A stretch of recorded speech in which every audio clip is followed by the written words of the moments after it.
ছোটোবেলা থেকে আমি একটু বিলাসিতা প্রিয় ছিলাম, খাবার দাবার দিক থেকে বলেন আর ড্রেস আপের দিক থেকে বলেন। তা আমার একটা স্বপ্ন ছিল যে আমি ছোটোবেলা থেকে স্বপ্নটা ছিল যে আমি নিজে কিছু করব, কারো আন্ডারে কাজ করব না। একদম ছোটোবেলা থেকে যখন মোটামুটি বুঝতে শিখেছি তখন থেকে। এখন আমার প্রায় 40 লক্ষ টাকার মূলধন। আলহামদুলিল্লাহ। মাসের সেল কত? 3 থেকে 4 লক্ষ টাকা ইনশাল্লাহ আসে স্যার। অসাধারণ। আয়োজন থেকে আপনাদেরকে স্বাগত জানাচ্ছি। আমি ইকবাল বাহার। ইউটিভি লাইভের মাধ্যমে এই আয়োজনটা আমরা গত বেশ কয়েক বছর ধরে করে আসছি, এই জন্য যে আমাদের এই ফাউন্ডেশন থেকে, আপনারা জানেন যে নিজের বলার মতো একটা গল্প ফাউন্ডেশন একটা শিক্ষামূলক মূলত উদ্যোক্তাদেরকে এবং বিভিন্ন স্কিলস নিয়ে আমরা প্রশিক্ষণ দিয়ে থাকি একটা ব্যাচে 90 দিন করে, এবং এই প্রশিক্ষণটা সম্পূর্ণ বিনামূল্যে দেই, কারণ এটা বাংলাদেশের জন্য আমার একটা কাজ। সো এই প্রশিক্ষণের আসলে ইম্প্যাক্টটা কী, মানে সেখান থেকে আসলে কি তৈরি হচ্ছে, আসলে কোনো পরিবর্তন হচ্ছে কিনা, তারা ঘুরে দাঁড়াচ্ছে কিনা, তারা এগিয়ে যাওয়ার পথে হাঁটছে কিনা, সেটা জানানোর জন্যই এই শোটার মূল উদ্দেশ্য। এবং আরেকটা উদ্দেশ্য হচ্ছে আজকে যাদেরকে আমরা এখানে নিয়ে এসেছি, যাদের গল্প আপনাদেরকে আমরা শোনাবো, সেই গল্পের মাধ্যমে আপনাকে উৎসাহিত করা, যারা দেখছেন, যারা কিছু করতে চান, যাদের একটা স্বপ্ন তৈরি করতে চান, বা যারা ভাবতে চান যে তারা পারলে আমি কেন পারবো না, এই ভাবনাটাও তৈরি করা একটা উদ্দেশ্য। আর ফাইনালি তাদেরকে প্রমোট করা, তাদেরকে হয়তো আগে অল্প কিছু মানুষ চিনত, বা তার জেলায় চিনত, বা তার ওই জায়গায় যেখানে থাকেন উনি সেখানে চিনত, কিন্তু আজকে সারা বাংলাদেশ 64 জেলা তাদেরকে চিনবে, দেখবে, জানবে, এবং তাদের সেল বাড়বে, তাদের ব্র্যান্ডিং হবে, তাদের প্রমোশন হবে, এবং সেটাও একটা বড় উদ্দেশ্য এই শোটা করা। তো আজকে আমাদের সঙ্গে আছেন কিশোরগঞ্জ জেলার, উনি থাকেন ঢাকার ওয়ারিতে, আমাদের নুরুন নাহার তমা। ওনার বিজনেসের বর্তমান মূলধন প্রায় 40 লক্ষ টাকা। আমরা শুনবো কীভাবে এই ম্যাজিক উনি ঘটিয়েছেন, কত বছরে করেছেন, এবং তার পেছনে ওনার কি কি প্রচেষ্টা ছিল, ফাউন্ডেশন থেকে উনি কি কি সুযোগ সুবিধা পেয়েছেন, কতটা ওনাকে পরিবর্তন করেছে এই ফাউন্ডেশন, আমরা সেটা শুনবো, এবং ফাউন্ডেশনে ওনার কেমন সেল হয় সেটা আমরা জানবো। এবং আমাদের সঙ্গে আছেন খুলনা থেকে এসেছেন ইব্রাহিম হোসেন। ইব্রাহিম মূলত এক সময় দিনমজুরি করতেন, ভ্যান চালাতেন। প্রাউডলি আমি কথাগুলো বলছি এই কারণে, সেই ইব্রাহিম আজকে মাসে 3 লাখ টাকা সেল করে। তো কিভাবে এই ম্যাজিক ঘটেছে, কি তার পেছনের গল্প ছিল, ফাউন্ডেশন এই নিজের বলার মতো একটা গল্প তাদেরকে এই এগিয়ে যেতে কতটা সাহায্য করেছে, সেই গল্প আমরা শুনবো। তো শুরুতেই আমরা তোমার কাছে চলে যেতে চাই। ভালো আছেন ইব্রাহিম? ভালো আছেন নিশ্চয়ই। তো আপনার কাছে যেতে চাই, আপনার পেছনের গল্পটা একটু শুনতে চাই। কিভাবে শুরু করলেন, কেন উদ্যোক্তা হওয়ার স্বপ্ন দেখলেন, আর এই ফাউন্ডেশন আসলে আপনাকে কি দিয়েছে? আচ্ছা স্যার, আমি কিশোরগঞ্জ জেলার মেয়ে, আর ছোটোবেলা থেকে আমি গ্রামেই বড় হয়েছি। আমার আব্বা একজন টিচার ছিলেন আর মা একজন গৃহিণী ছিলেন। আমরা 5 বোন 2 ভাই। ছোটোবেলা থেকে আমি একটু বিলাসিতা প্রিয় ছিলাম, খাবার দাবার দিক থেকে বলেন আর ড্রেস আপের দিক থেকে বলেন। তা আমার একটা স্বপ্ন ছিল যে আমি ছোটোবেলা থেকে স্বপ্নটা ছিল যে আমি নিজে কিছু করব, কারো আন্ডারে কাজ করব না। একদম ছোটোবেলা থেকে যখন মোটামুটি বুঝতে শিখেছি তখন থেকে। তা আমার বিয়ে হয়ে যায় 2000 সালে স্যার। আমি এসএসসি পাস করি 96-তে, 98-তে ইন্টার পাস করি আব্দুম জিএমডাব্লিউ কলেজ থেকে। বিয়ে হওয়ার পর থেকে আমি বিয়ের পরে আমার মেয়ে হয়ে যায়, তারপরে 6 বছর পরে ছেলে। 2016 সালে আমি চিন্তা করলাম যে শুধু আমি ঘরে বন্দি থাকবো না, আমার একটা কিছু করতে হবে, আমার নিজের একটা পরিচয় তৈরি করতে হবে। অ্যাবসলিউটলি। আর আমি সবসময় স্যার কারো কাছ থেকে চেয়ে নেওয়া টাকাটা আমি একদম পছন্দ করি না। যেমন আমার আজকে 3 পিস কিনতে হবে, কিছু লাগবে, তুমি আমাকে 1000 টাকা দাও, এটা আমি একদম পছন্দ করি না। আর যখন বাবার বাড়িতে ছিলাম মাকে বলতাম, একবার বলতাম, মা যদি বলতো যে দিতে পারবো না, মানে অনেক ভাই বোন স্যার এটা তো বুঝে নিই, পরে আর চাইতাম না। তখন থেকে আমার চিন্তা ছিল যে আমি নিজে কিছু করবো এবং আমি আরও 10টা মানুষকে কর্মসংস্থান করব। যাই হোক, পরে 2016 সালে যখন আমি স্বপ্ন নেওয়ার চিন্তা করলাম, আমার হাজব্যান্ডকে বললাম। আমার হাজব্যান্ড বললো যে দেখো মেয়ে ক্লাস 7-এ পড়ে আর স্ট্যান্ডার্ড 2-তে পড়ে, ছেলেটা তুমি পারবে না। তা আমি বললাম যে ঠিক আছে, তুমি আমাকে দিয়ে দেখো, একটা শপ দিয়ে দেখো আমি পারি কিনা, যদি না পারি পরে দেখা যাবে। পরে স্যার আমি যেদিক থেকে আসা যাওয়া করতাম আমার ছেলে মেয়েকে নিয়ে, তখন দেখলাম যে একটা শপ খালি জাহান ম্যানশনে। আমি থাকি স্যার যাত্রাবাড়ি ধুনিয়া পুরাতন এক স্কুলের সাথে রহমান প্লাজায়, এখন বর্তমানে আমার যেখানে শপটা, আর আগে ছিলাম জাহান ম্যানশনে। তো সব দিলাম, আমার হাজব্যান্ডে তখনই 5 লাখ টাকা দিয়ে আমার দোকানটা সাজিয়ে দেয়। তো মোটামুটি আলহামদুলিল্লাহ স্যার প্রথম মাস থেকে আমি হিসাব রাখতেছি যে আমি কত টাকা এখান থেকে আসে লাভের অংশটা। তা আলহামদুলিল্লাহ স্যার প্রথম মাসেই দেখলাম যে আমার মোটামুটি শপের যে ভাড়াটা, কারেন্ট বিল, মানে সব কিছু মিলে আলহামদুলিল্লাহ আমার উঠে গেছে। তা আমি হিসাব মানে একদম মাস শেষে যখন করলাম আমার কাছে অনেক ভালো লাগছে স্যার। তখন আমার হাজব্যান্ডে বলতেছে যে ইনশাল্লাহ তুমি পারবা, আমার মেয়েও বলতেছিল। কি কি স্যার আমার এখানে তখন আমার এই বুটিক্সটা ছিল না, আমার যে জি স্যার তখন ছিল না, পরে এটার সাথে আমি যুক্ত হই। তখন ছিল sir block, batik, screen print, hand print, এই ওয়ান পিস, এগুলি নিয়ে কাজ করতাম স্যার। পরে আস্তে আস্তে আস্তে আস্তে ওই সবটা আমি 4 বছর করার পরে আমি প্রতি মাসেই স্যার আমার সেল বাড়তেছে প্রতি মাসে। আর ইনশাল্লাহ আমার এখানে একবার যখন একজন কাস্টমার আসে পরবর্তীতে ইনশাল্লাহ আসে, আমি ভালো প্রোডাক্ট দেওয়ার চেষ্টা করি সব সময়।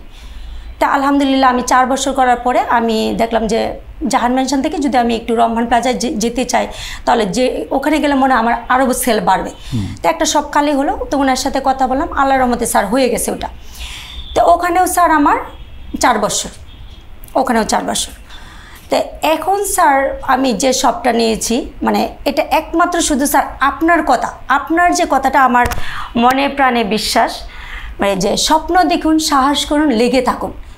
স্যার এবার যে শপটা আমি নিতে চাচ্ছিলাম এটা আমার মোটা অঙ্কের একটা অ্যামাউন্টও লাগবে, কিন্তু আমি কোনো মানে নিব কি নিব না, কিন্তু স্যার আপনার যে কথাটা মানে এই কথাটাতে আমার সাহস, যে আমাকে স্বপ্ন দেখতে হবে, সাহস করতে হবে এবং লেগে থাকতে হবে। তো ইনশাল্লাহ স্যার এই ডিসেম্বর মাসে শপটা নিয়েছি, স্যার দোয়া করবেন আমার জন্য। ইনশাল্লাহ আমার সেলও ভালো হচ্ছে, আর অনলাইন থেকেও আমার আসে ইনশাল্লাহ ভালো সেল আসে, আর ইউটিউব থেকেও আসে স্যার আলহামদুলিল্লাহ। স্যার এখন আমার প্রায় 40 লক্ষ টাকার মূলধন। আলহামদুলিল্লাহ। মাসের সেল কত স্যার? আমি 3 থেকে 4 লক্ষ টাকা ইনশাল্লাহ আসে স্যার। অসাধারণ। সো আপনার হাজবেন্ডকে একটা বড় ধন্যবাদ দিতে হয় যে সে ব্যাপক সহযোগিতা আপনাকে করেছে, যার কারণে আজকে আপনি সত্যি সত্যি নিজের একটা পরিচয় তৈরি করতে পেরেছেন। উনি তো ব্যাংকে জব করেন স্যার, অগ্রণী ব্যাংকে আছেন। উনি শুক্রবার আর শনিবার আসলে স্যার ঘুম আসতে পারে না আমার যন্ত্রণায়, প্রতি শুক্রবার শনিবার। আর এছাড়া তো সপ্তাহের মাঝখানে আমাকে যেতেই হয়, কালেকশন করার জন্য যেতেই হয়। আর এখন বিশেষ করে স্যার এই যে আমার যে শাড়িটা পরে আছে আমি এখন আমি আবার হাতের কাজ নিয়ে কাজ করতেছি। হাতের কাজটা যশোরে যেমন শাড়ি, 3 পিস, 1 পিস, নকশি কাঁথা, নকশি বেডশিট, এটা স্যার পাইকারি এবং খুচরা দুইটাই করে থাকি। আর এটা বিশেষ করে আমার ইউটিউব থেকে বেশি অ্যামাউন্টটা আসে ভিডিও দেওয়ার পরে। আচ্ছা আচ্ছা আচ্ছা। তবে স্যার আমার হাজবেন্ড অনেক অনেক পরিশ্রম করে, আমাকে অনেক সময় দেন স্যার। এটা তো আপনি যখন ব্যবসা করতে যান, শোরুম করার পরিকল্পনা করেন, মানে আপনার আশেপাশে মানুষ কি এটা সমর্থন করেছিল? সমর্থন বলতে এটা আমি কিভাবে আসি স্যার, এটা আমি একটু ছোট করে বলি। আমার শ্বশুরবাড়ির দিকে বেশিরভাগই ওনারা ডাক্তার এবং ব্যাংকার। তা আমি বিজনেস করবো, এটা আমার বাবার বাড়ি তো কেউ কখনো বিজনেস করে না, এটা একেবারে মানে অকল্পনীয় একটা বিষয়। যখন আমার বাসুরের মেয়ে জামা একদিন আমাকে ফোনে বলতেছে যে কাকিমণি আপনি বিজনেস করেন, হঠাৎ করে আমি বলে বাবু কী ব্যাপার, তুমি আমাকে বিজনেসের জন্য বলতেছ? যে কাকিমণি আপনাকে আমি লোন দিব। তো লোন দেবে, ঠিক আছে। তো স্যার প্রথম যে লোনটা দিয়েছিল আমাকে 3 লাখ টাকা, এটা আমি কাজে লাগাইনি, এটা আমার বোনকে দিয়ে দিয়েছিলাম, তখন আমার বোনের দরকার ছিল। আর এখন স্যার আমি ব্র্যাক ব্যাংক থেকে নিয়েছি প্রায় 9 লক্ষ টাকা। বাহ। ওনারা বলছে যে এখন আপনাকে 9 লক্ষ দিয়েছে, আপনি যদি ঠিক মতন পরিশোধ করেন আপনাকে আগামীতে আমরা 20 লক্ষ টাকা দেব। আর আমার স্যার কখনো যে মানে 22 তারিখে আমার লোনের টাকাটা দিতে মানে খাটবে, 22 তারিখ না, আমি অনেক আগে দিয়ে আসি টাকাটা।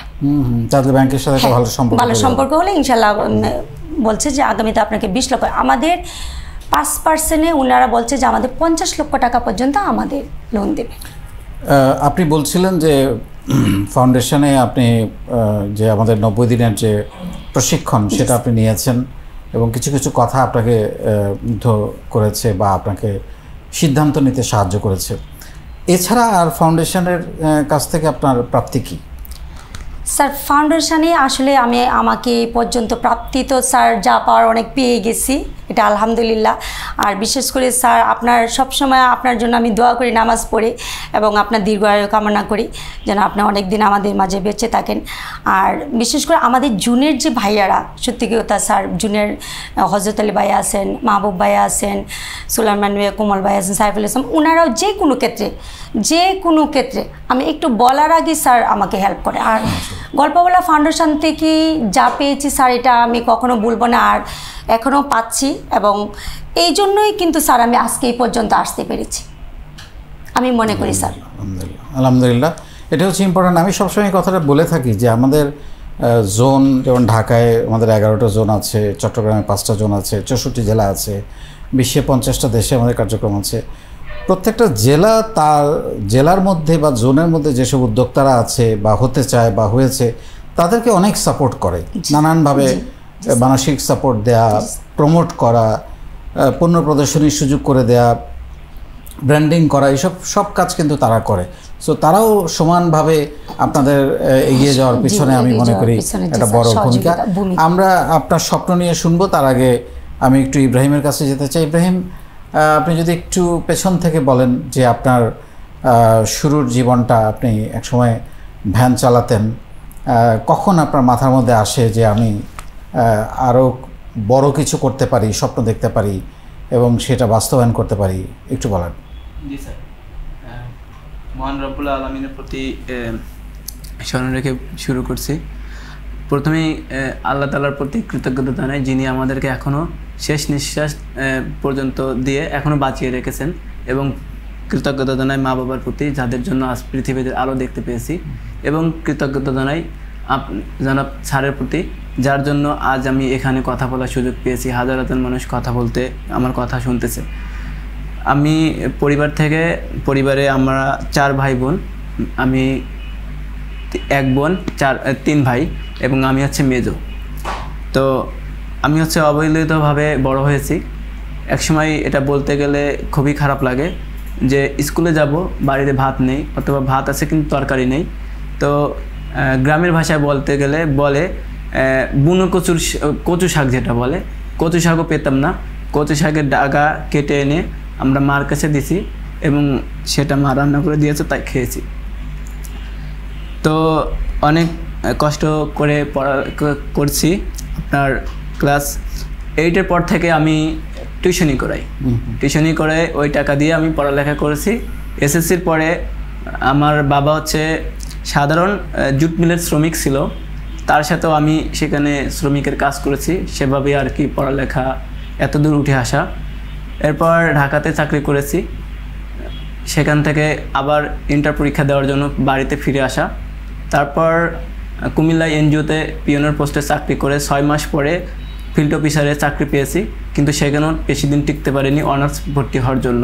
আচ্ছা, তো অনার্স প্রথম বর্ষে যখন উঠি তখন আমার তখন সাল চলে 2017। অনার্স প্রথম বর্ষ শেষে দ্বিতীয় বর্ষের দিকে আমি রিলেশনে জড়িয়ে যাই।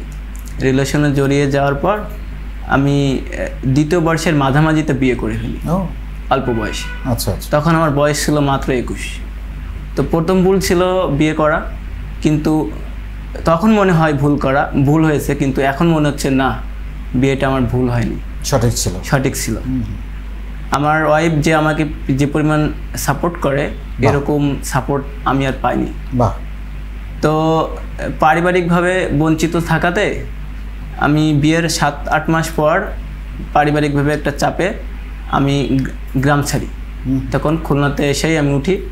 সেই সময়ই আপনার 18-র মাঝামাঝিতে।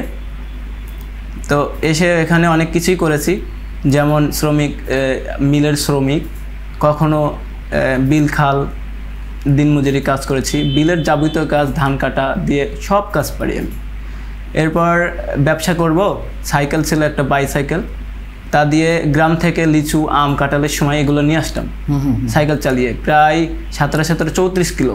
এটা আমি পায়ে পেডেল দিয়ে দুপাশে ঝুড়ি দিয়ে আমি আম, কাঁঠাল, লিচু এগুলো নিয়ে আসতাম। নিয়ে এসে ওই বছরেই আমার লাভ ছিল 20,000-এর মতো। এই মূলধনটা ছিল কিন্তু আমার ওয়াইফের 1300 টাকা। তো ভাবলাম পাই চালিয়ে তো আর হয় না, তাহলে একটা ভ্যান কিনি। তো 20,000 টাকা দিয়ে গ্রামীণ ব্যাংক থেকে একটা লোন নিলাম আর আমার 20,000 টাকা দিয়ে, কিন্তু লোন নিয়ে ভ্যান কেনার পর আর টাকা নাই, কিভাবে কি করব, ব্যবসা তো আর হবে না। তাহলে আমি কিছুদিন প্যাসেঞ্জার টানি, এখান থেকে কিছু টাকা গুছাই আবার নতুন করে শুরু করব।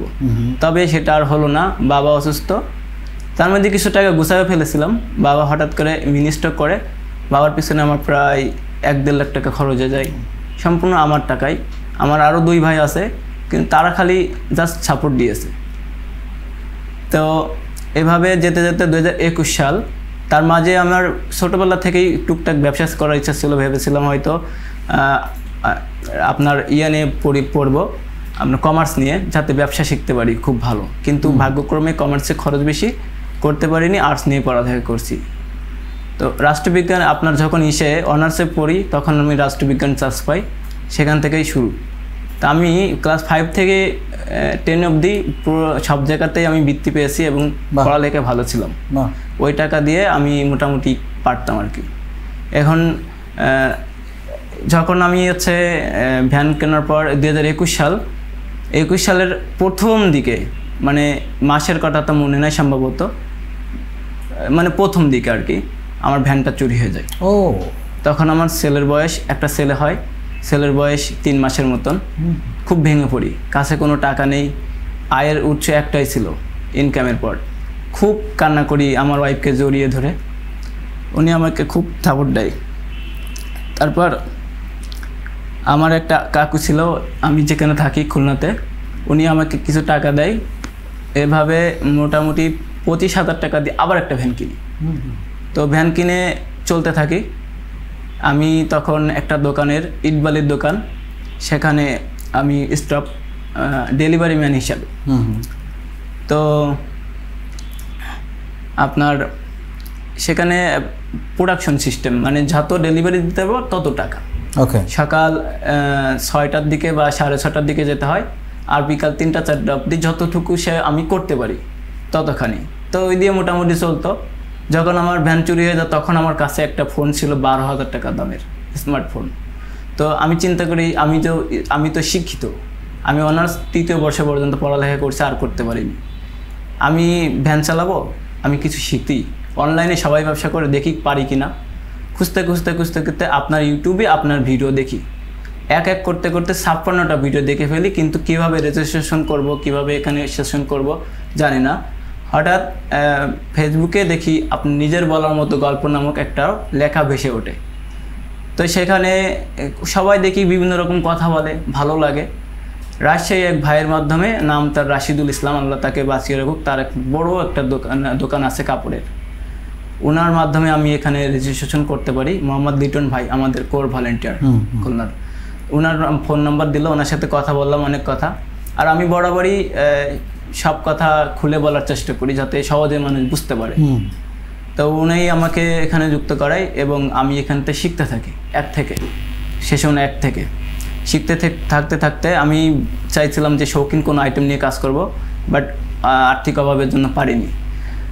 এখন আমার সাথে যে ভাইটা এসে, নাম রফিকুল ইসলাম ভাই, 8 মাস পরে উনি আমার কাছে তালের রস, আমার এরিয়াতে তালের রস, তালের গুড় এগুলো পাওয়া যায়, উনি আমাকে তালের রস চাইলো 5 লিটার আর তালের গুড় চাইলো 1 কেজি। উনি প্রথম কাস্টমার আমার, এবং ওনাকে দিয়েই শুরু, মাত্র 200 টাকা এই অনলাইন ব্যবসা। আজ সেই 200 টাকা দিয়ে এক করে প্রোডাক্ট শুরু করতে আজ 13-14টা আইটেম আছে। প্রত্যেকটা আইটেম প্রায় আমি নিজেই প্রোডাকশন করি এখন, এবং মাসে আমার প্রায় সেল 3.5 থেকে 4 লাখ টাকা আলহামদুলিল্লাহ। এবং একটা কোম্পানিতেই সরি 2টা কোম্পানিতে আমি নারকেল তেল দিই প্রায় মাসে 400 লিটারের উপরে। এবং তারা লেনদেন করে ব্যাংকের মাধ্যমে, তাদের সাথে আমার এগ্রিমেন্ট, যত বছর তাদের কোম্পানি বেঁচে থাকবে তত বছর আমার থেকে তেল নিবে।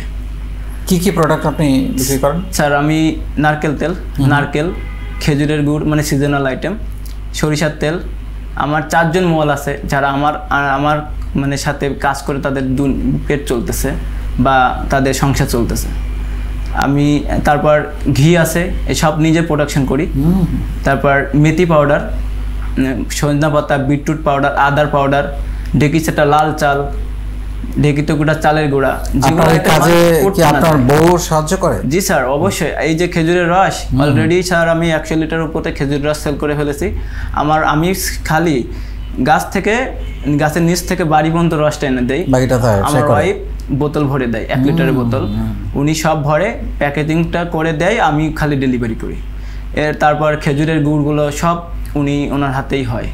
তারপরে যে ঘিগুলো, নারকেলের নাড়ু সব নিজে হাতে তৈরি। তো এই যে মানুষটা ভ্যান হারিয়ে ফেললো, মানে চুরি হয়ে গেল, আবার ভ্যান কিনলো, তারপরে এই ব্যবসা শিখলো এই ফাউন্ডেশনে এসে, তারপরে আজকে ধাপে ধাপে ধাপে ধাপে আস্তে আস্তে এই 3-4 লাখ টাকা মাসে সেল করে, এটার পেছনে ম্যাজিকটা কি? মানে আপনি যদি 2-3টা কারণ বলেন যে কি কারণে আপনি এই জায়গাটায় আসতে পেরেছেন। স্যার, এর পিছনের ম্যাজিক কারণ আমি অনলাইনে আর কোথাও দেখিনি যে এভাবে এত মানে বিনা পারিশ্রমিকে আর কি, বিনা পয়সায় এভাবে শেখাই আমি আর কোথাও দেখিনি। আমি এই পর্যন্ত অনেকগুলো গ্রুপে যুক্ত আছি। তো নিজের বলার মতো গল্প প্ল্যাটফর্ম আমার অনেক কিছু দিয়েছে যা আমি অন্য কোথাও পাইনি, আমার পরিবার থেকেও আমি পাইনি।